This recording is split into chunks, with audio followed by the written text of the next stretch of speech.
अच्छा, सरकारी स्कूल के अध्यापक हैं, तब तो अच्छे खासे पैसे कमाए होंगे आपने। क्षमा कीजिएगा, मैं एक प्राइवेट स्कूल का मामूली सा अध्यापक हूँ। देखिए समधी जी, अगर हमारे बेटे से शादी करना है तो आपको तो दहेज देना ही पड़ेगा। बिना दहेज हम शादी नहीं करेंगे।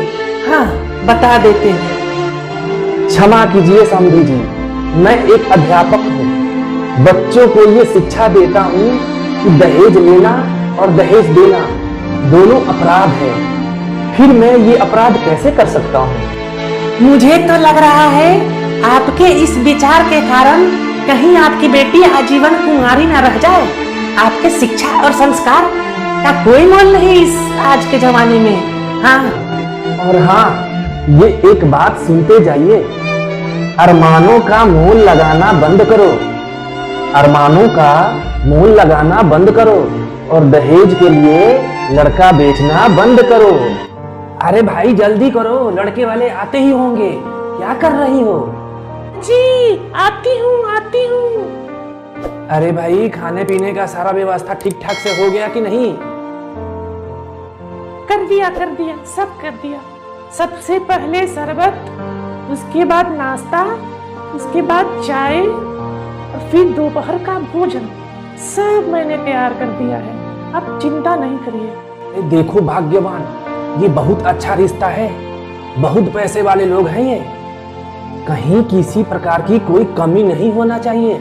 ये रिश्ता हमारे हाथ से जाना नहीं चाहिए। देख लेना। कैसी बातें करते हैं जी, शुभ शुभ बोलिए। सब कुशल मंगल ही होगा, देख लेना। हाँ, भगवान करे ये रिश्ता हमारी बेटी के लिए सेट हो जाए। अपनी बेटी की शादी अच्छे घर में कर दूं। मुझे ऐसा लगेगा जैसे मैंने गंगा नहा लिया। सुनो जी, पैसा तो ठीक है, लड़का कैसा है? क्योंकि सबसे बड़ा जायदाद तो लड़का ही है। हमें तो लड़के से ही मतलब रखना चाहिए। अगर लड़का सही नहीं तो जायदाद किस काम की? आप अच्छी तरह से लड़के के बारे में जानकारी करके ही शादी की बात आगे बढ़ाइएगा। हाँ। कैसी बातें कर रही हो? वो मेरी भी बेटी है। मुझे पता है मेरी लड़की की शादी कैसे घर में कराना है। मैंने लड़के के बारे में सब कुछ पता लगा लिया है। बहुत पैसे वाले लोग हैं और बहुत संस्कारी भी हैं। उनके समाज में बहुत इज्जत है। उनके स्टैंडर्ड के सामने हमारा स्टैंडर्ड कुछ भी नहीं है। मुझे तो डर लग रहा है कहीं हमारा स्टैंडर्ड देख के तो शादी के लिए मना ना कर दे।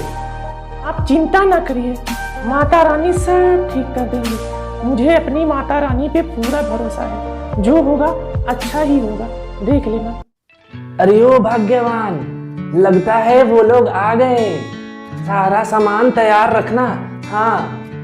अरे अरे अरे, नमस्ते समधी जी, नमस्ते। आइए आइए आइए, बैठिए बैठिए। जी नमस्ते नमस्ते। नमस्ते अंकल जी। हाँ, नमस्ते नमस्ते बेटा, बैठो बैठो। आप लोग को रास्ते में आने में कोई तकलीफ तो नहीं हुई? आप लोग बैठिए, मैं आप लोग के लिए जलपान की व्यवस्था करता हूँ। नहीं नहीं, इसकी जरूरत क्या है? हम घर से जलपान करके ही निकले थे। हाँ। अरे कैसी बातें कर रहे हैं? आप हमारे घर आए हैं, आप हमारे मेहमान हैं और मेहमान तो भगवान होता है और भगवान की सेवा करना तो हमारा धर्म है। बैठिए बैठिए। जी शरबत। ये लड़की की माता जी हैं। हाँ, और हमारी धर्म पत्नी। नमस्ते समधी जी। जी नमस्ते समधन जी। नमस्ते आंटी जी। नमस्ते बेटा। पहले आप लोग शरबत पीजिए, बाकी की बातें बाद में होती रहेंगी। हाँ। आपका मकान बहुत पुराना लग रहा है समधी जी। सही कहा आपने। मैं ये मकान मेरे दादाजी ने बनवाया था। मेरे पिताजी कहा करते थे कि ये मकान हमारे देश की आजादी से पहले की है। हाँ। अच्छा, आपका खुद का कारोबार क्या है? जी माफ करिए, हमारा कोई कारोबार नहीं है। मैं एक प्राइमरी स्कूल का अध्यापक हूँ। हाँ। अच्छा, सरकारी स्कूल के अध्यापक हैं, तब तो अच्छे खासे पैसे कमाए होंगे आपने। क्षमा कीजिएगा, मैं एक प्राइवेट स्कूल का मामूली सा अध्यापक हूँ। आपको हमारे संपत्ति के बारे में कुछ पता भी है? हमारा बहुत बड़ा कारोबार है, बहुत बड़ी संपत्ति है हमारी, और हमारी पूरी संपत्ति का इकलौता वारिस मेरा बेटा है, यानी आपका होने वाला दामाद। आज जरूरी मीटिंग छोड़कर हम यहाँ लड़की देखने आए हैं आपके घर। हाँ, माफ कीजिएगा समधी जी, हमारे पास आपके जैसा कारोबार तो नहीं है और ना ही आपके जैसी करोड़ों की संपत्ति है, मगर हाँ, मेरा कारोबार मेरा वसूल है। मैंने अपनी बेटी को अच्छी शिक्षा और संस्कार दिए हैं। मेरे लिए तो सबसे बड़ा धन वही है। समधी जी, आज के इस आधुनिक युग में शिक्षा और संस्कार का कोई मोल नहीं है। हाँ, समाज में इज्जत उसी की है जिसके पास पैसा है, समझे? जिसके पास पैसा है वही महान है, चाहे वो अंगूठा छाप ही क्यों ना हो। माफ कीजिएगा समधी जी, युग कितना भी आधुनिक क्यों ना हो जाए, शिक्षा और संस्कार हमेशा बरकरार रहता है। जिस दिन इस संसार से शिक्षा और संस्कार लुप्त हो गया, उसी दिन समझिए इस धरती का विनाश हो जाएगा। देख लीजिएगा।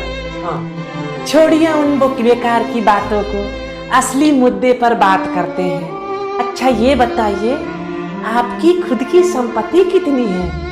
हैं? समधी जी, मेरे लिए तो सबसे बड़ी संपत्ति मेरा परिवार है। हाँ, और जो शिक्षा और संस्कार हमने अपनी बेटी को दिए हैं, वही मेरी जीवन भर की पूंजी है। हाँ, लेकिन आपने अपनी बेटी के शादी में दहेज देने के लिए कुछ तो रखा होगा। आप अपनी बेटी का शादी कैसे करेंगे? कुछ ना कुछ तो दहेज में देना ही पड़ेगा। आजकल फ्री में कौन शादी करता है? हाँ? माफ करिएगा समधी जी, मेरी बेटी भी इकलौती है। मेरे पास जो कुछ है वो मेरी बेटी का है। और हाँ, सबसे बड़ा धन तो मेरी बेटी है। जिस घर में जाएगी उस घर को स्वर्ग बना देगी।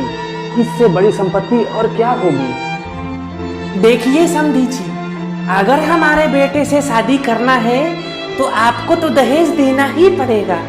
बिना दहेज हम शादी नहीं करेंगे।